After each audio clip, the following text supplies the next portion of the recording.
بسم اللہ الرحمن الرحیم۔ حدیث نبوی حضرت عثمان رضی اللہ عنہ بیان کرتے ہیں، رسول اللہ صلی اللہ علیہ وسلم نے فرمایا، جب کوئی مسلمان فرض نماز کا وقت ہونے پر اس کے لیے اچھی طرح وضو کرتا ہے اور اس کے خشوع اور رکوع کا اچھی طرح اہتمام کرتا ہے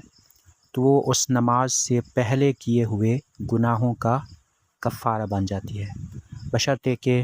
کبیرہ گناہوں کا ارتکاب نہ ہوا ہو، اور یہ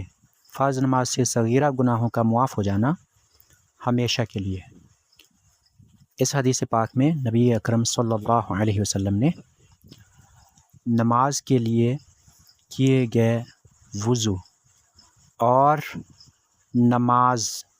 کے فوائد بیان فرمائے ہیں۔ نبی اکرم صلی اللہ علیہ وسلم نے فرمایا کہ جو شخص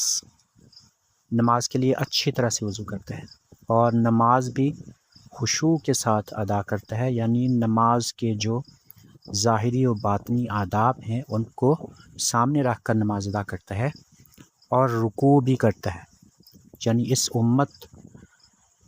کا جو ایک خاصہ ہے کہ اس کی نماز میں رکوع بھی ہے، تو جو ایسی نماز ادا کرتا ہے کہ جس میں رکوع بھی کرتا ہے تو اس نماز سے پہلے کیے ہوئے گناہ وہ مٹ جاتے ہیں، اس سے یہ نماز جو ہے پچھلے گناہوں کا کفارہ بن جاتی ہے۔ ہاں، کبیرہ گناہوں کا کفارہ نہیں بنتی،